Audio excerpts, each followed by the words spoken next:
Hey everybody, welcome back. We're working on our creation here. This is 2.0 here. This is the hydraulic rotator that we tried to turn into a post hole auger. Now we were able to pound it through and make one hole with it, but it was not happy. So we're going to try to change things up a little bit here. We got this guy bolted on here, and what I didn't notice, major oversight on my part. If you look down in here, these ports have orifices in them, so it really necks the oil down to, I don't even know, a 1/16 maybe size. And that restricts the flow, so when you're orienting your load on the end of the pallet forks, it doesn't take off from you. To spin that guy out, right here it is. Let's see if you can focus on it. I'll measure it just for entertainment value, but that's a teeny tiny hole in the middle there, and that really cuts down the flow. Hopefully with that open, it's really going to improve the flow characteristics, the speed, and hopefully the power of this unit. Let's get both of these out of there, get our drive shaft reassembled and our hoses hooked back up, and see how she goes.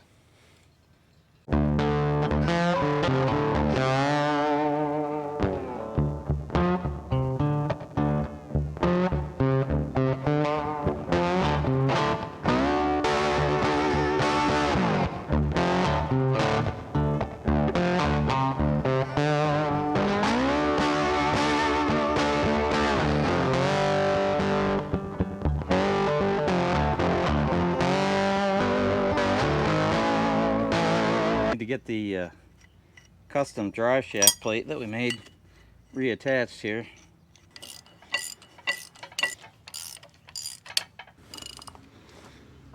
We got the drive plate back on there.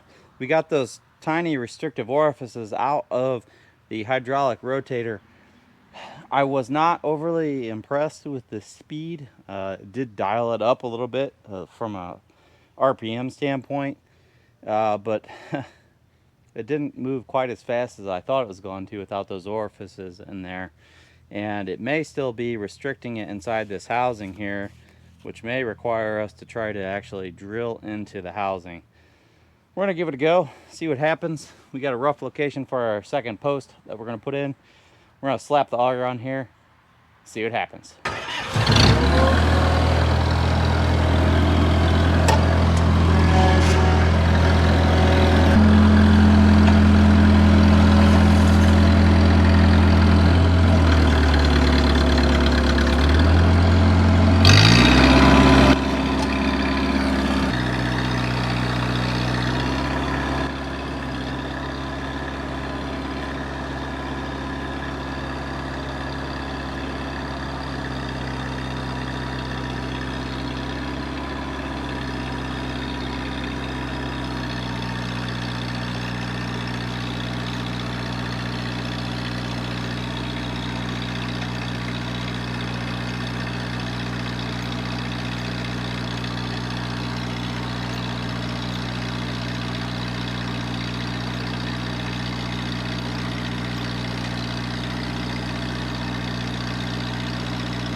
Woohoo! It worked. Didn't stall out one time. The trick was not forcing it in there too hard. Now the ground's a little bit softer now, but she worked like a champ. Look at that. We have a hole. And we have probably 40 more to go. Well, 30 some. Let's go see if we can't get the wheelbarrow and dump this dirt in the wheelbarrow. Appears as if I tried to rip the hydraulic lines off. Come on.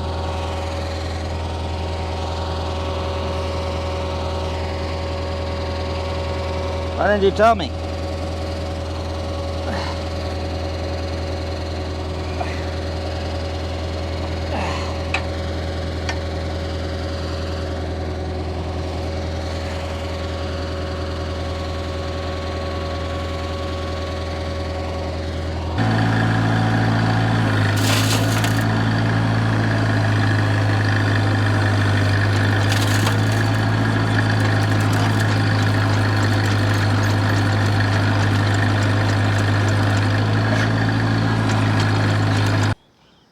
We got a hole, and I just fished my microphone out of there. Yeah, it's a little damp in there, but we got a hole, and that worked way better than the first go around. I don't think we blew any seals out, hopefully. I just ran the temperature probe on the external case of the hydraulic rotator, and we're running about 120, 130 degrees, a little warm. A little hot to the touch, but hopefully that's not enough to melt those internal seals like we did the first attempt. But I can't be more happier with this. We got the second hole in the fence project, and we are making forward progress. Oh yeah. Pro tip, don't stand too close to the hole when someone else is throwing a post in there. You know who you are, and I still laugh about that today. So we're just going to temporarily put this post in here. That way this isn't a safety hazard. And hopefully we're going to get the concrete started and get these holes plugged with our concrete slugs. We got our strings stretched out. We got the edge of the road identified and then the center line of our fence identified. Now all we have to do is go through and mark each of our posts.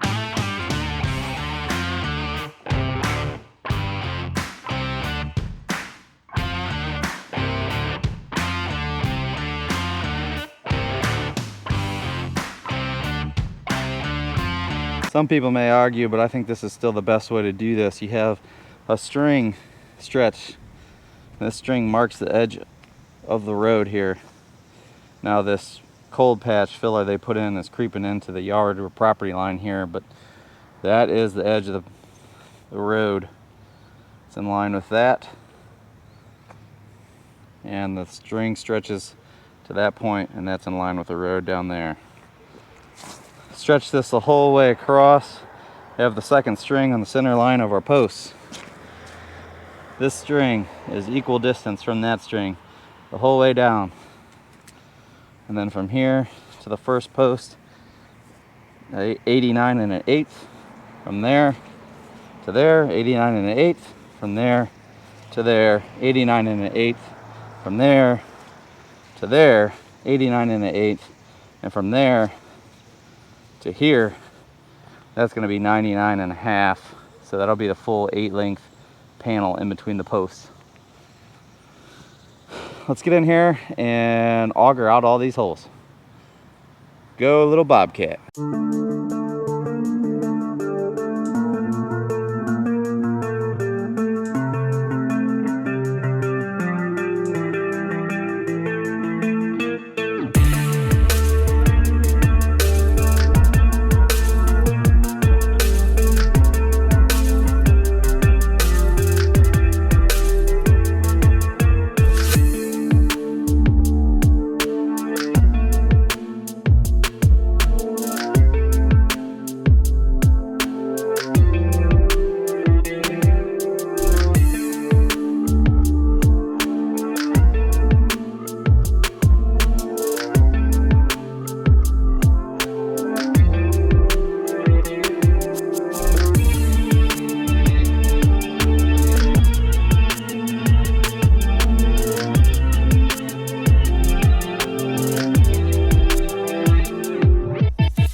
I used this wheelbarrow to wheelbarrow all this dirt and smoo from back there to up here.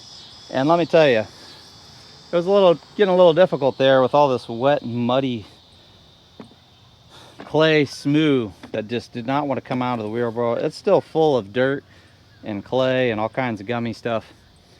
But this is an important life lesson here. This wheelbarrow is the first wheelbarrow that I've ever pushed. I don't know if I was like 7 to 10-ish range, and I was helping Dad with a project where he had to move dirt a pretty good distance. And we'd always fill it up pretty heavy.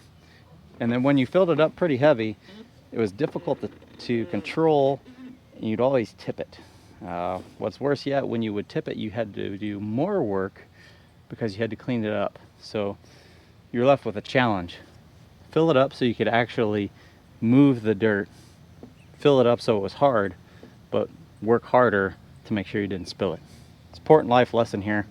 Work hard. You don't get anywhere by not working hard. So here's the game plan. I have these plates that I had fabricated. I only have 4 of them. We need 6. So I made a couple extra out of some thin plywood we had lying around to make up the 6. Have these threaded J bolts, which are meant for installing in concrete. This is the end game. We're going to bolt it to the plate, have our J bolts sticking in like this, and sink it into the concrete just like so. So it's going to be in like that. But wait, I'm also going to put pieces of rebar on this.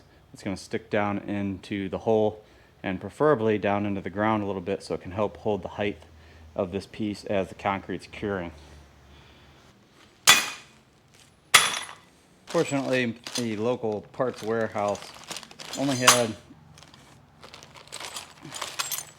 10 inchers. So what we're going to do is we're going to take out, on this particular pre-assembly, 2 of the 12 inchers, put in the 10 inchers, and then we'll attach the rebar to the shorter pieces. All the rebar here sitting on the back of old Margaret. We're going to stretch it out, cut it in half.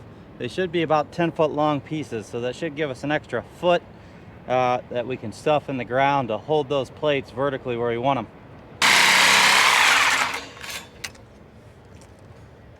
Horrible plan.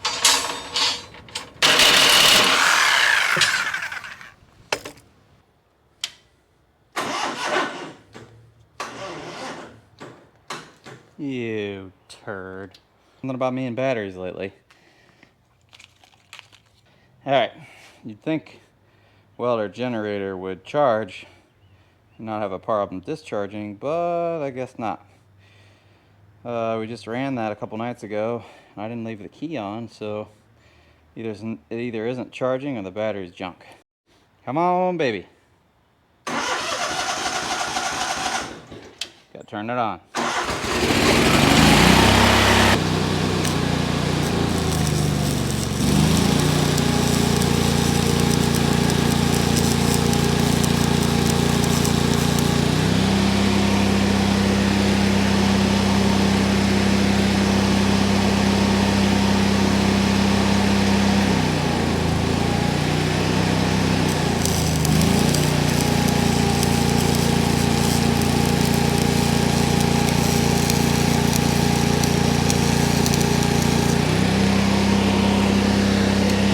Got the drum spinning.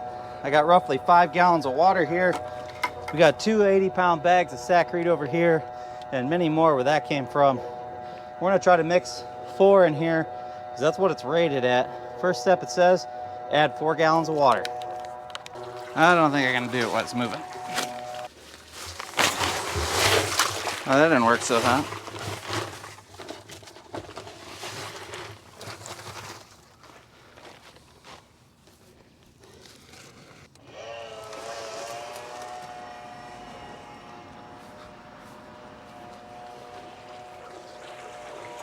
Probably really played like heck trying to get that in there. Ended up dumping a little bit on the ground in the process. Yeah, you were kind of in the way. And this is the first time using this mixer. Hopefully it turns out good. It had good reviews. It appears to be solid from an idea standpoint. I'll try to add the remaining bags a different way. Oh, this bag just split down the side.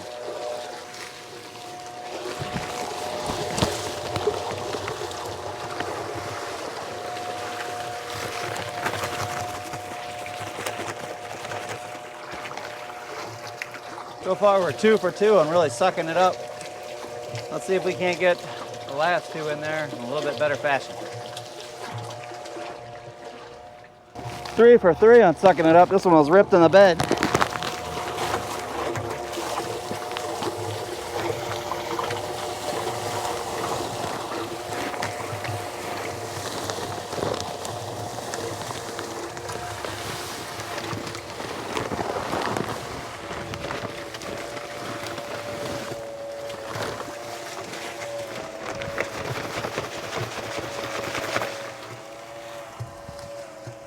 Well, it's my cattail.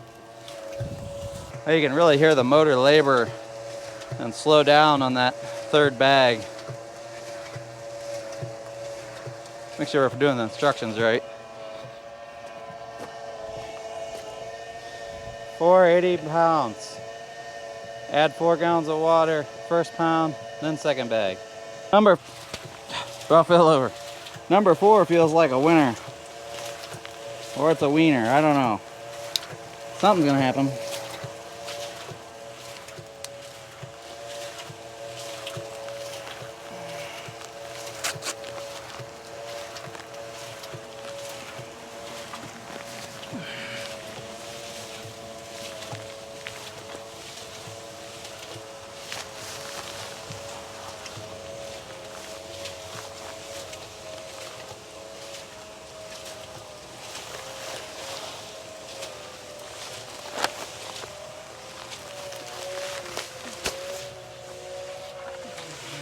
Slowing down pretty good. Whoa.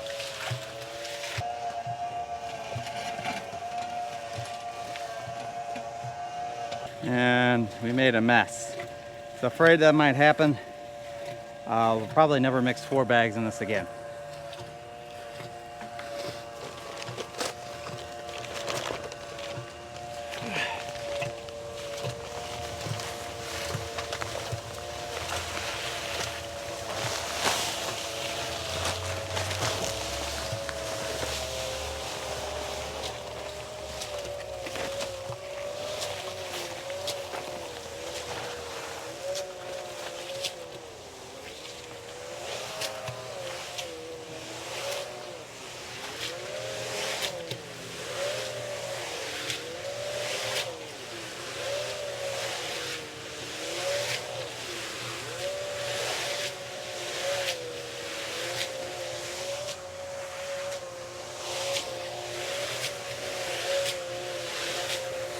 Yeah, 4 bags, definitely too much.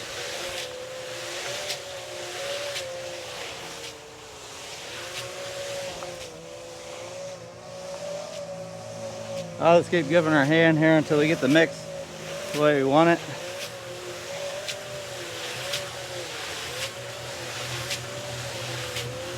So I'm going to denote part of that to the 1, the grade, and 2, the extension cord is rather long, longer than what I wanted it to be, but I didn't want to cart everything up next to the garage. In the future, if we're going to use this in a remote location, the ideal way to do it would be just like I did when I ran the jackhammer. Have the generator running right next to it with a very short extension cord, or no extension cord at all if possible. That way you don't lose all the power and drop the voltage in that extension cord.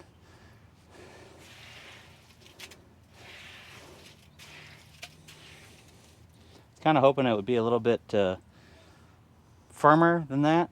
We're gonna go dump it in the hole because I don't think it can hold any more, 1, and 2, yeah, it's not gonna mix anymore. So future reference, never 4 bags again, and probably try to stick with a shorter extension cord or a generator. Let's go put this in the hole.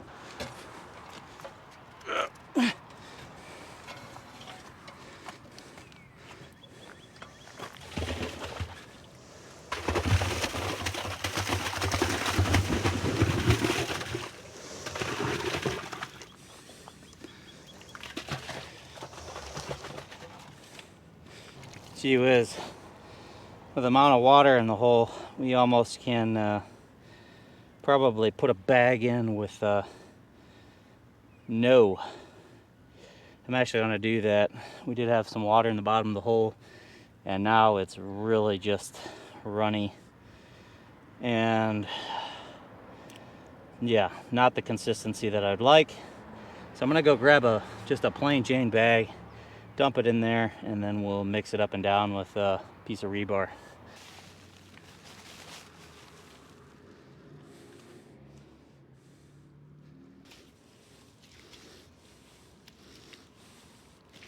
We ran into a little technical difficulty when using the mixer. Definitely don't do 4 bags. 4 bags do not work well in the mixer. And stick with a short extension cord. We had to move it up closer to the building and use a much shorter extension cord than we were trying to do previously. It overheated the motor even with just some smaller loads, and disconnected as a cutout switch on the back. So what we've been doing here, I'll try to show you on the next round. We got a little behind. We're trying to expedite here, obviously, because we're making concrete. So we filled the holes with concrete, and then when we get closer to the top, I take a bucket, I cut the bottom of the bucket off, and then sink it into the ground. That way the concrete can come up above the grade a little bit, ever so slightly. And then I just feathered it out around the exterior of the bucket. This will probably break off, no big deal. Now we got to sink in our pilings for our posts.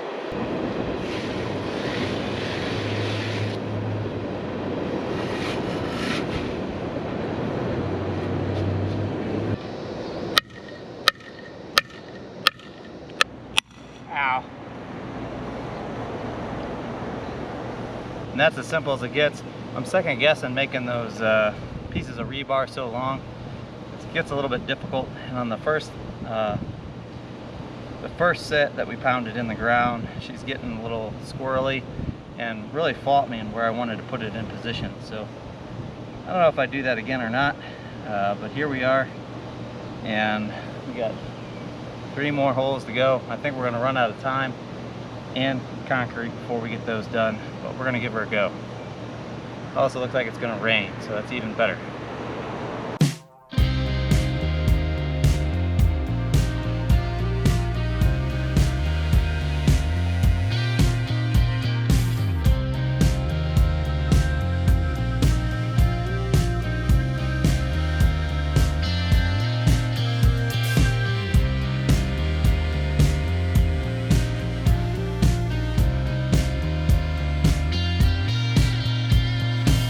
You get the bottom of the bucket cut off so we can stick it in there so it can be above the main ground a little bit, and then we'll drive in our rebar mounting plate and J-hooks.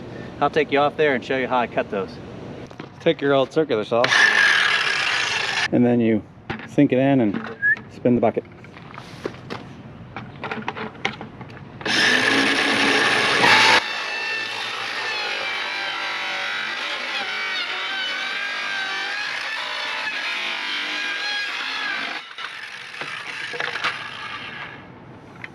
Ta-da! Now we gotta take off this hook, which does or doesn't come off the easiest.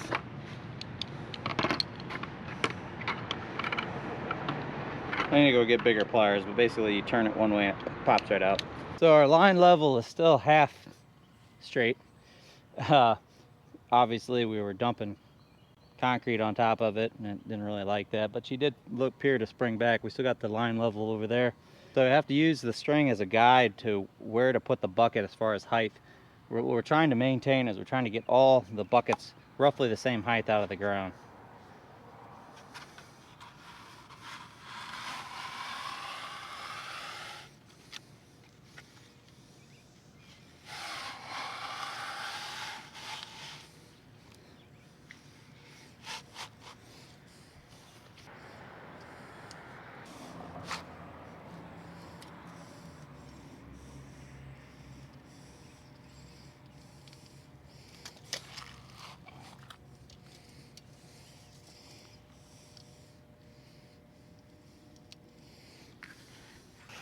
My poking stick and working around.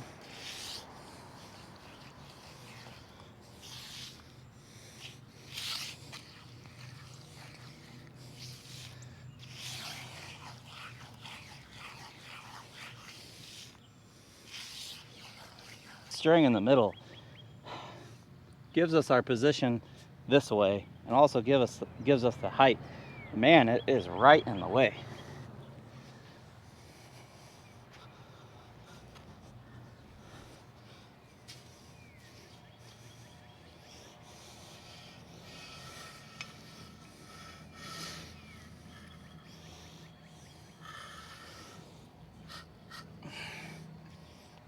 I'm gonna hose off this concrete real quick. Comes the heavy pounding because that ground's really hard down there, and these rods just do not want to go in. The original thought was I could just push them in. That doesn't work so good.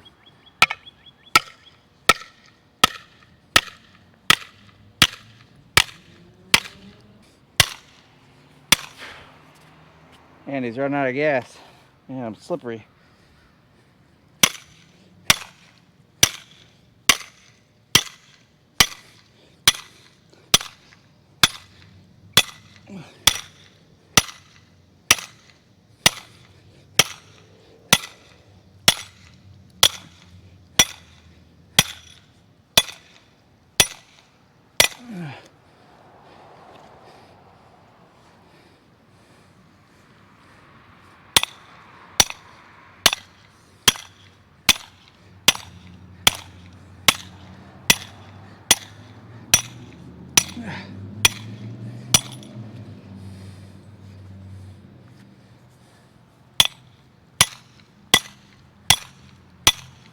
Oh, crud.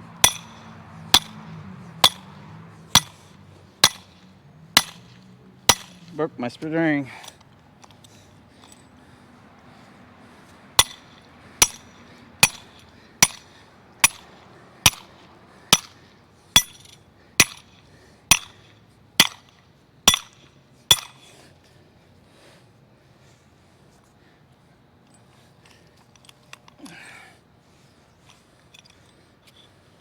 We got her just running water. We're all done mixing concrete today. Sorry I couldn't film mixing the concrete. I just couldn't do it with one person and get the concrete mixed in time. It's really difficult, and I'll give you a couple pro tips here. So what I try to do, you want to have the drum spinning, of course, but I brace my foot on the frame structure of the mixer. I use my thigh to support the bag of concrete mix, tear off the top of the end, and then try to lean it in while it's spinning and slowly dump in one bag. One thing that's very important is you want to make sure you have the water in there and monitor how slow it's moving. If it starts to slow down, stop adding mixture, and then you can even help push it along. I had to do that a few times when she bogged down. But I definitely would avoid mixing 4 bags. This is definitely a 2 to 3 bag mixer. In my opinion, now that I used it, it just doesn't make sense to try to overwork it and put 4 bags in there. Here's another important pro tip for you in picking up bagged concrete. You'll see there's concrete mix all over the bed of the truck. Now, that was a huge oversight on my part. I loaded the concrete mix on the bed of this truck, but the wood was damp. And the damp wood compromised the bags. And even though it was only sitting on there for a couple hours, every time I went to pick up a bag, it would split out the side that was damp. So don't let your concrete bags get damp. And if you do have to haul them on a trailer or a truck bed that gets moisture in it or has moisture in it, make sure you're extremely careful and you roll it over on the back side, the side that was touching the bed or the wet surface while you're carrying it. Because, yeah, I split several out and lost lots of material on the ground, and it was very annoying. Don't do that. The auger worked like a champ. The concrete mixer, mixed reviews, maybe I'm doing something wrong. It didn't quite live up to my expectations. If you like this video, don't forget to give me a thumbs up, leave your questions and comments in that section below, and don't forget to punch that subscribe button on their way out. Thanks for watching, everyone.